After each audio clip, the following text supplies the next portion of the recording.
She stepped inside and a single bare light bulb flickered to life, almost as if it had been expecting her. Mara froze, her eyes scanning the room. The walls were a chaotic collage of newspaper clippings, photographs, letters, and police reports, all pinned to massive corkboards. Some were yellowed and brittle with age, others looked newer, more recent. It was a visual history of a life's obsession. At the very center of this strange room stood a desk, buried under stacks of journals and file folders. Beside it, a heavy metal filing cabinet securely locked. She picked up one of the journals. The familiar scrawl of her father's handwriting covered every page, frantic, desperate notes that spiraled into the margins. As she flipped through, one line, one horrifying sentence, repeated itself over and over. Someone else was in the house the night of the fire. Mara's blood ran cold. This changed everything.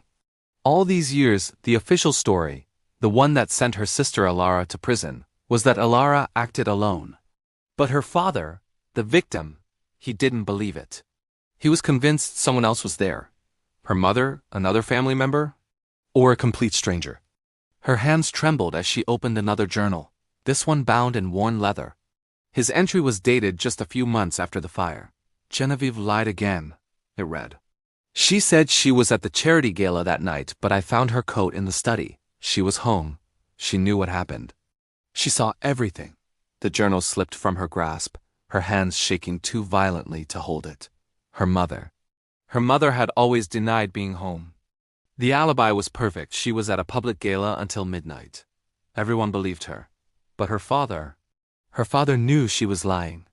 She forced herself to keep reading, her heart pounding against her ribs. There was a third person in the house. I heard footsteps on the stairs. I wasn't alone. A third person? Her throat tightened, a knot of fear forming in her stomach. Who? Who else could have been there? She turned the page, and a small square photograph fluttered out, landing face up on the dusty floor.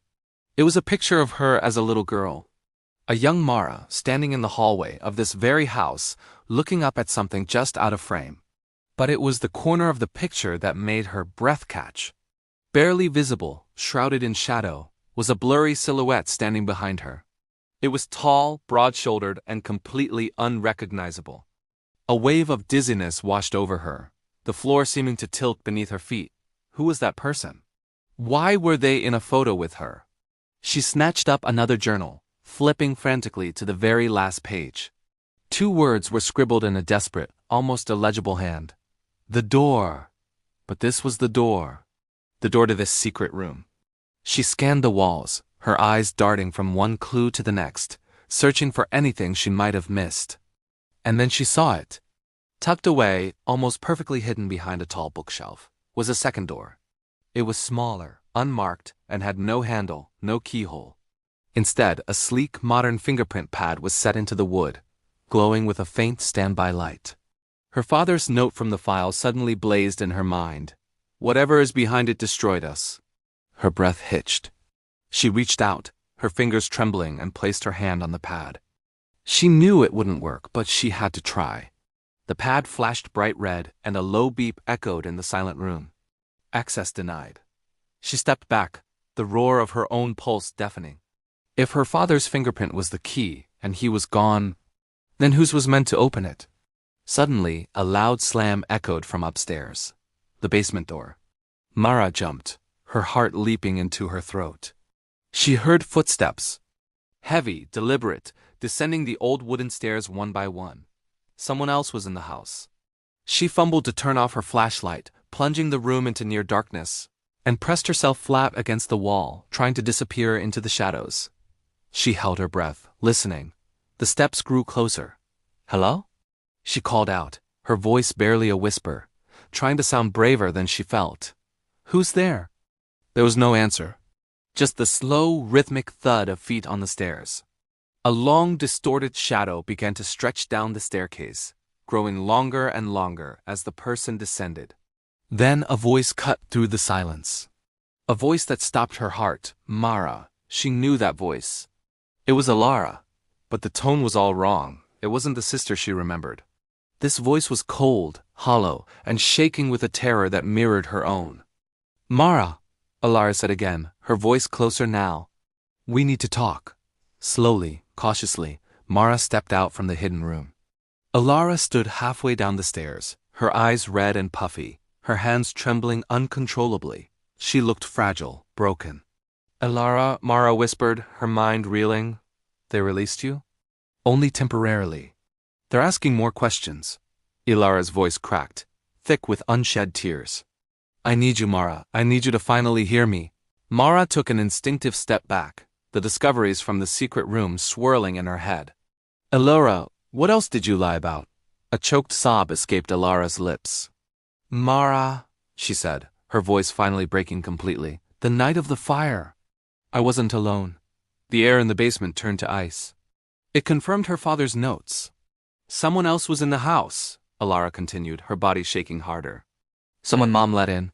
Who? Mara breathed, the word barely audible. Elara took another step down, tears now streaming freely down her face. Mom's lover. The world stopped. Mara froze, 1,000 fragmented thoughts colliding in her brain. It was too much. An affair? Lies? A stranger in their house? She managed to force out the words, Mom had an affair? For years, Elara sobbed, the confession pouring out of her. That's why she hated Dad so much. That's why she didn't want him back. And that night, her lover came here. They were arguing upstairs. Dad came home early and heard them. Everything just spiraled out of control. The basement began to spin around Mara. This secret, this one lie, had shattered their entire family. Elara, she whispered, dreading the answer. Did Mom's lover start the fire? Elara covered her face with her hands, her shoulders shaking with the force of her cries. The lamp. It broke during their fight. I tried to hide.